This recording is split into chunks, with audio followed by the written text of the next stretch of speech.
Díomh Marguerite Tónri Sanam Dom is únar Tribes Press me agus is fuilteóir iltheangach í Tribes Press. Úsáid míid Gailge I Tribes Press go minic táid úsáid an Gailge ar an meán sóisiúlta tá gahród gátheangach I Maryland agus in Gailge. Freisin tá ar siúvidirlín in Gailge agus in Maryland freisin. Bhuamar an Huark gnóla Gailge imlína.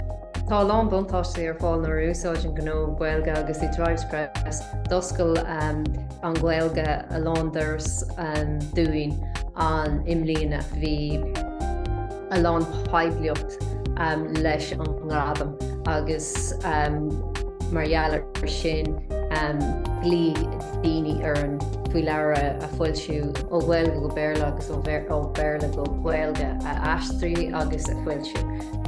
Tá sé go hénta go bheith ar an ngearliste an bliain seo mar táid an bródúil a bheith bórteachs I rud chomhtágach.